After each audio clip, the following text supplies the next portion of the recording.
чуть-чуть. Так, я тоже так. Dziękuję bardzo. Просто. No, да. Командир.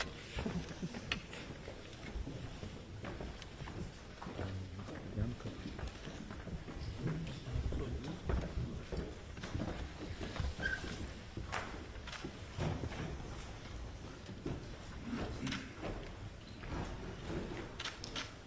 Ladies and gentlemen, thank you very much for joining us today. It's my pleasure to introduce Secretary of Defense Lloyd Austin and Chairman of the Joint Chiefs of Staff, General Mark Milley.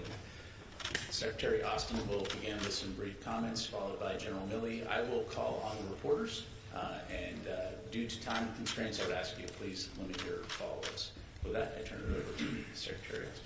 Well, thanks, Patrick. Good afternoon, everyone, and thanks for joining us today.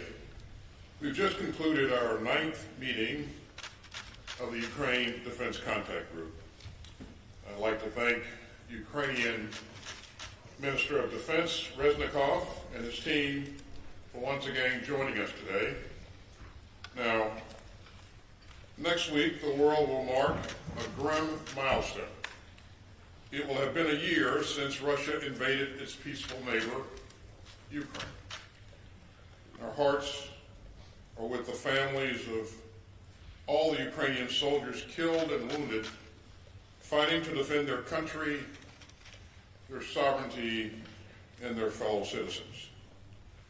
And we mourn alongside Ukrainian civilians who have lost children and parents and loved ones as Russia has deliberately attacked civilian targets.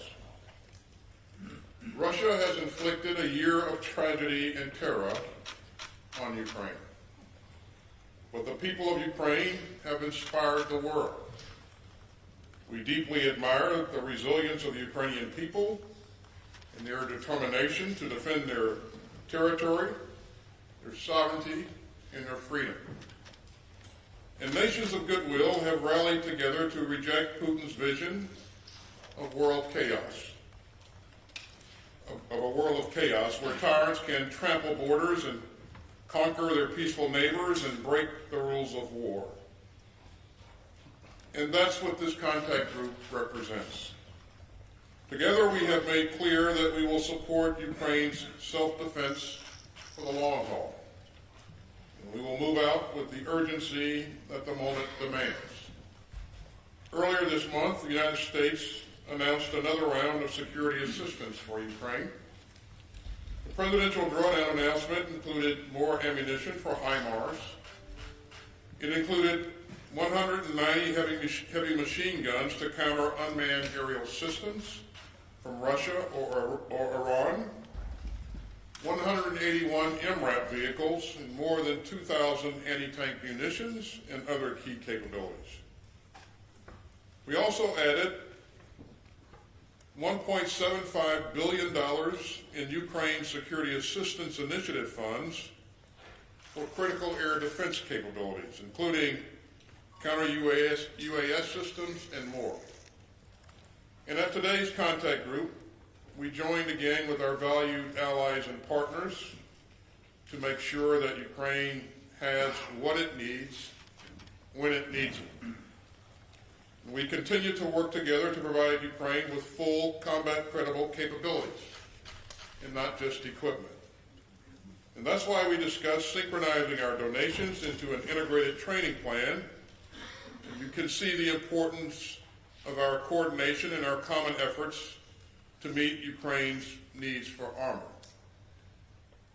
Among the members of this contact group, we have given Ukraine's defenders more than 8 combat brigades.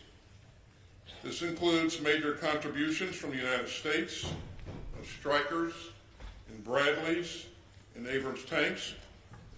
It includes the UK's donation of Challenger tanks and the contribution of Senator armored personnel carriers that Canada announced last month.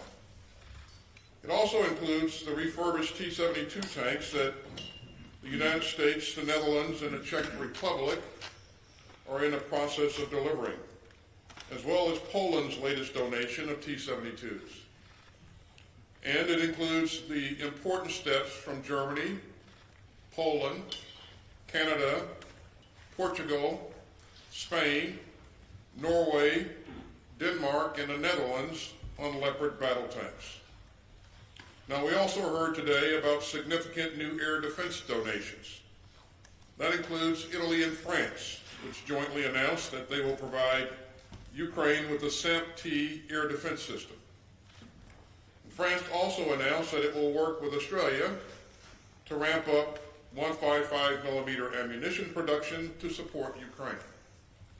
And finally, let me also thank Norway, which just announced that it will provide 7.5 billion euros in military and civilian assistance to Ukraine over the coming 5 years. That's a very significant commitment. Now, all of these capabilities will continue to be important for Ukraine's success on the battlefield. But as I said last month in Ramstein, this isn't about one single capability. It's about delivering all the capabilities that we promise. It's about integrating all these systems together. It's about working with the Ukrainians to help them fight for their freedom. Now, we also had an important discussion today on our ongoing work on accountability. It's a priority for me and my contact group colleagues to ensure that our donations continue to be used as intended and that we move proactively to prevent arms proliferation. And we will keep working with our Ukrainian partners to ensure that all of the equipment that we're providing continues to reach the brave troops on the front lines. Now, a year ago, Putin assumed that Ukraine was an easy target. Putin assumed that Kyiv would easily fall. And Putin assumed that the world would stand by. But the Kremlin was wrong on every count. Over the past year, Ukraine's soldiers have fought valiantly for their country. Ukraine's people have shown deep courage in the face of Russian cruelty, and countries of goodwill have rallied to defend an open order of rules and rights. Together we seek a world where disputes are resolved peacefully, where sovereignty is respected, where borders are honored, and where civilians are protected. Those are the values of this contact group.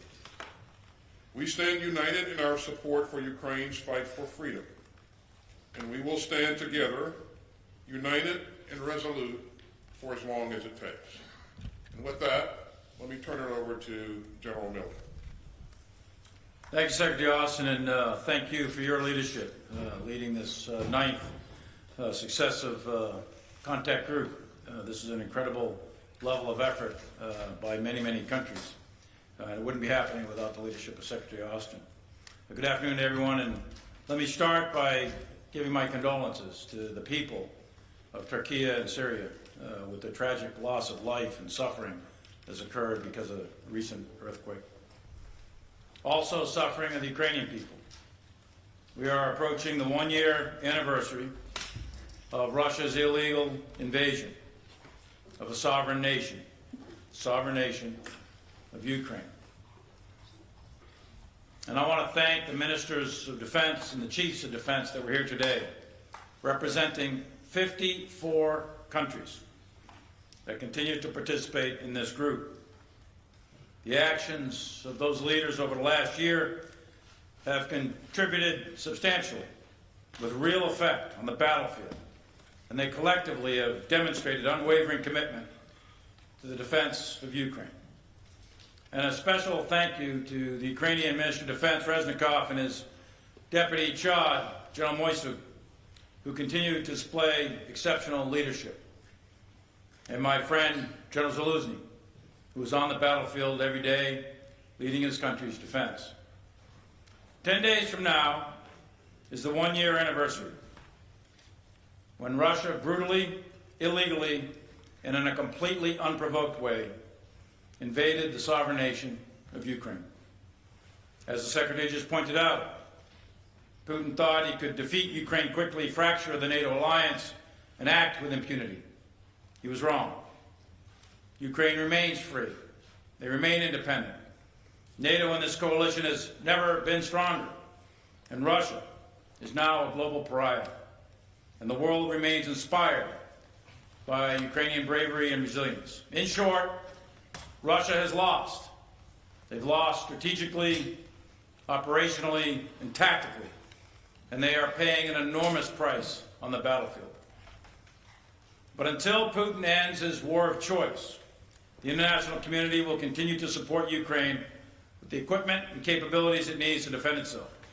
Through this group, we are collectively supporting Ukraine's ability to defend its territory, protect its citizens, and liberate their occupied areas. In the face of a barbaric Russian invasion, Ukrainians remain resilient. The nation of Ukraine is united for one single purpose: to expel the Russian forces from their territory and to defend themselves. For Ukraine, this is not a war of aggression, it is a war of defense. For Russia, it is a war of aggression. The Russian military has paid tremendous costs in their war of aggression, and now they have resorted to sending conscripts and prisoners to imminent death. In recent months, the group who gather here today pledged to provide significant quantities of battlefield capabilities: tanks, air defense, and munitions. 11 countries have pledged tanks, 22 have pledged infantry fighting vehicles, 16 pledged artillery and munitions, and 9 more pledged air defense artillery. The group is focused on delivering the capabilities committed and efficiently providing the training, the spare parts, the sustainment, logistics necessary for the full employment of these systems. Training, maintaining, and sustaining Ukraine's remains key for Ukraine to prevail. Throughout this war, Ukraine has showed incredible resourcefulness in how they integrate varied capabilities to adapt to the changing dynamics of this battlefield. Ukrainians have combined unbreakable will with innovative tactics and empowered their leaders to liberate their own country. Russia, on contrast, is waging a very costly war of attrition, while Ukraine is effectively leveraging their asymmetric advantages in order to defend itself. And the most important asymmetric advantage they have is courage, resilience, and tactical skill. This war is extremely dynamic, and Ukraine today is fighting while training and evolving for future operations. Ukraine will integrate recent commitments of armored vehicles, infantry fighting vehicles, and tanks with fires to achieve the effect of synchronized ground maneuver. While Russia has waged this war for far too long, they will not outlast the Ukrainian people, nor the group of allies and partners that met today. The purpose for the United States and allies, as said by our political leadership, is very simple. It's to uphold the rules-based international order, an order that rejects the idea that big, strong, powerful nations can attack other smaller countries, that borders shall not change just by the use of aggressive military force. This is the very underlying founding principle of the United Nations at the end of World War II. Ukraine does not stand alone. 54 countries met today to ensure that Ukraine can defend itself and the principles that guide international conduct, and those principles will be upheld.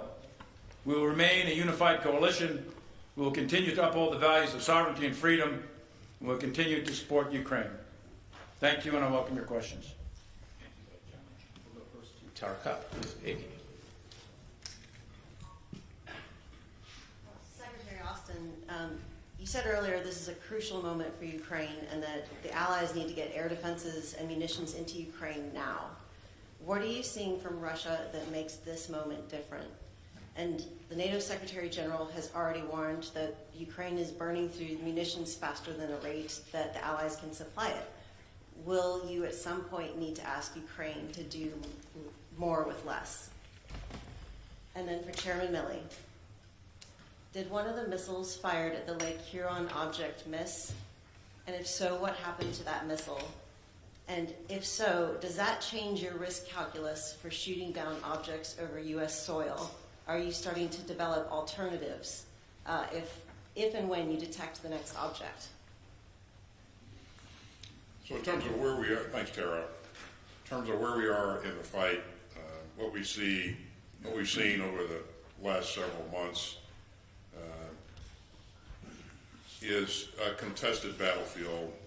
We see a lot of activity in the Bakhmut area, which is where Russia is focusing most of its effort.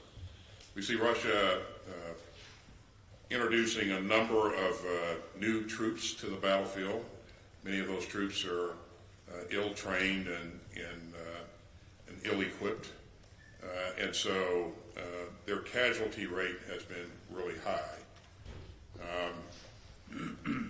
What Ukraine wants to do in the, at the first possible moment is to establish or create momentum and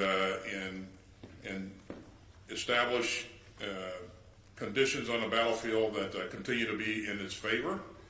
And so we expect to see them conduct an offensive sometime in the spring. And because of that, all of the partners in the Ukraine Defense Contact Group have been working hard to ensure that they have the armored capability, the fires, the sustainment to be able to be effective in creating the effects on the battlefield that they want to create. And so we believe that there will be a window of opportunity for them to exercise initiative and then change or continue to create the right conditions on the battlefield there. In terms of munitions, this has been a tough fight throughout, and Ukraine has been at this for a year, and so they have used a lot of artillery ammunition. We're going to do everything we can, working with our international partners, to ensure that we get them as much ammunition as quickly as possible, and that we'll do everything we can to sustain our efforts there as well.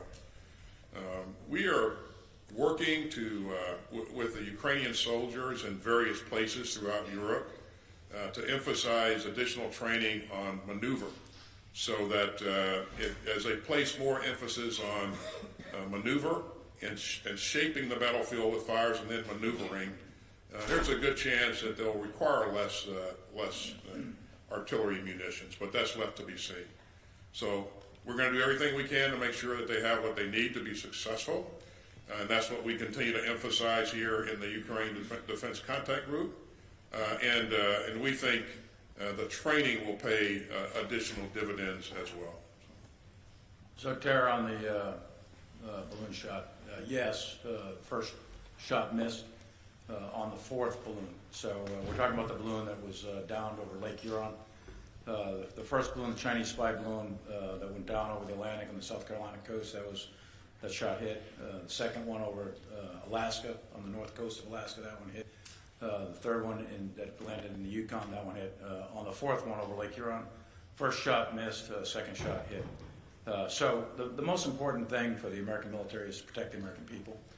So we evaluate the risk. We evaluate the risk of the balloons themselves. Are they a kinetic threat or not? Yes, no.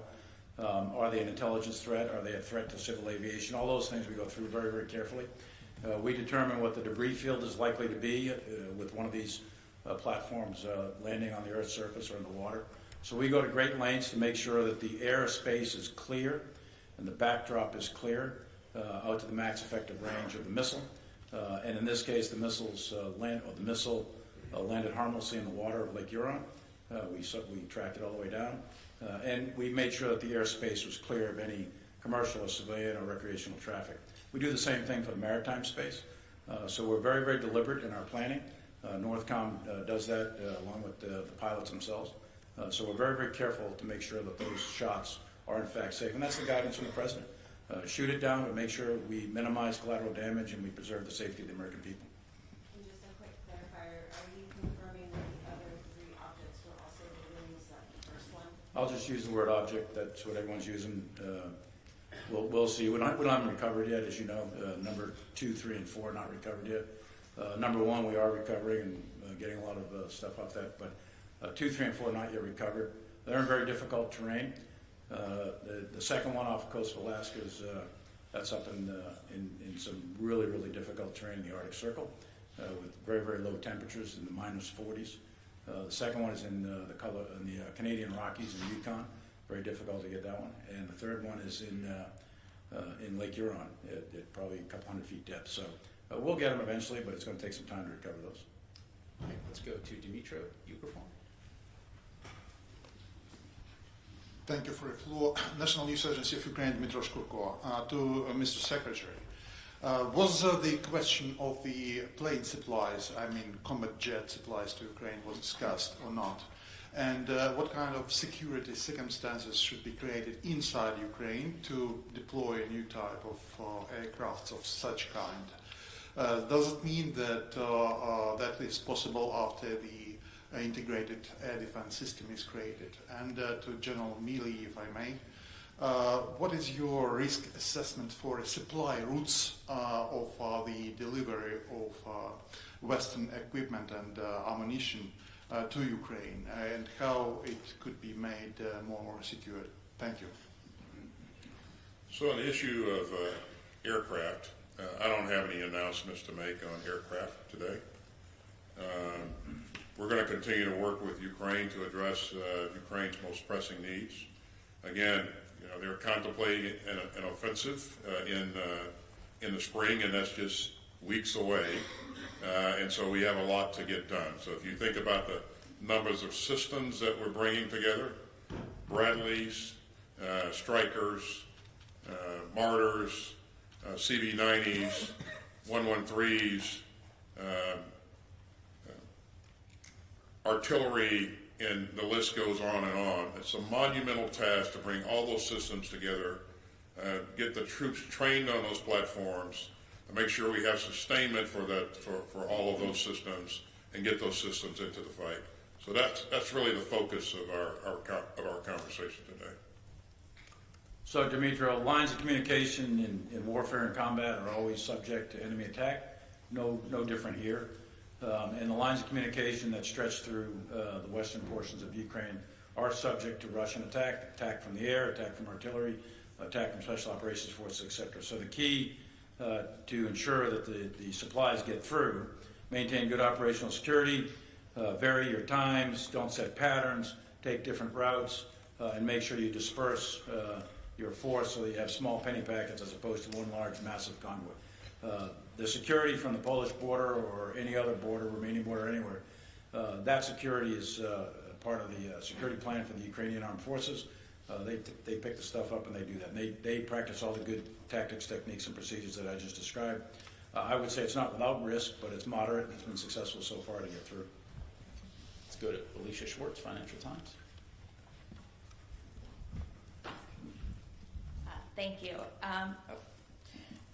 First, for Secretary Austin, we've heard from Western officials that Russia's Air Force is well intact and that the Russians are preparing to launch an air campaign as its land forces are depleted. Where is Russia amassing aircraft ahead of the offensive? How soon could this begin? Has this hastened the need to provide air defense to Ukraine? And has enough assistance been provided so that Ukraine is ready to defend against it? And then for Chairman Milley, does Russia have the right equipment to pose a threat to the Ukrainians and break through in the Donbass? And separately but relatedly, is Ukraine going to get enough equipment in enough time and have a big enough force on the ground to be able to have a serious counteroffensive? Thanks, Alicia. In terms of whether or not Russia is massing its aircraft for some massive aerial attack, we don't currently see that. We do know that Russia has a substantial number of aircraft in its inventory and a lot of capability left. That's why we've emphasized that we need to do everything that we can to get Ukraine as much air defense capability as we possibly can. And recently, you've seen us step up and offer Patriots. You've seen other countries come forward with SAM-T and IRIS-T, but it's not enough, and we're going to keep pushing until we get more because that threat is out there. But again, many countries have stepped up to the plate thus far. our effort currently is to get these capabilities into country as quickly as we can, and then integrate those capabilities so we truly have an integrated air and missile defense capability. And I would add that Ukraine's done a credible job of intercepting a lot of the rockets and missiles that have been launched by Russia in those recent attacks. But again, we want to make sure that they have the ability to protect themselves going forward in the event that Russia tries to introduce its air force into this fight. They haven't done so thus far because Ukraine's air defenses have been pretty gosh darn effective, as you know. So, Felicia, on whether or not the Russians have the capability and equipment, et cetera, to continue the attack in the Donbass, well, they are attacking in the Donbass right now. Their progress is slow. It's a war of attrition. They're taking heavy casualties. Their leadership and morale is not great, and they're struggling mightily. However, they do have numbers, and as you know, President Putin did a call-up of several 100,000, and those folks have been arriving on the battlefield. So they do have numbers, and whether or not they're successful in pressing the fight, that remains to be seen. But that fight has been going on, and it's a slow, grinding battle of attrition in that general area. For the Ukrainians, I don't want to project forward what the Ukrainians may or may not do. As you know from this particular conference here, we are plussing them up with a significant amount of capabilities with ground maneuver, artillery, et cetera. What they do with that, that'll be up to the Ukrainians in the coming weeks and months. We have time for one more. Let's go to Marcus Price, ARD Television. Thank you very much. One question to Secretary Austin about the stance of the U.S. when it comes to delivery of fighter jets.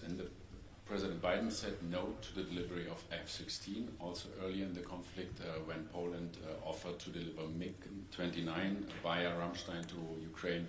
I think the U.S. stopped it. Has this position evolved? Do you encourage countries to do so if they want to, or do you assess the risk is too high? So what is the U.S. position on other countries delivering fighter jets? And to Chairman Milley, the Russian offensive we're seeing, what do you see so far? Is this very serious? Is it different than what we saw in the past? And do you have any intelligence whether we are going to see another attempt of the Russian forces to capture Kiev? Thank you. Thanks, Marcus. For the record, with respect to any kind of aircraft being provided by Poland, the United States never stopped Poland from providing anything. A decision to provide something that's the decision made. That will be a decision made by the leadership of that country. That's certainly not something that we can or will dictate. In terms of whether or not we're going to provide F-16s, as I said earlier, I don't have any announcements to make, and I don't have anything to add to what our president said earlier. So, and I'll just leave it at that. And Marcus, on the issue of the Russian offensive, this offensive that you see ongoing right now, generally in the Bakhmut area, from Kharkiv all the way down to Kyrgyzstan, the front line is quite stable, even though very violent, a lot of fighting. It's relatively stable. Most of the dynamic movement back and forth is generally in the vicinity of Bakhmut. The Ukrainians are holding.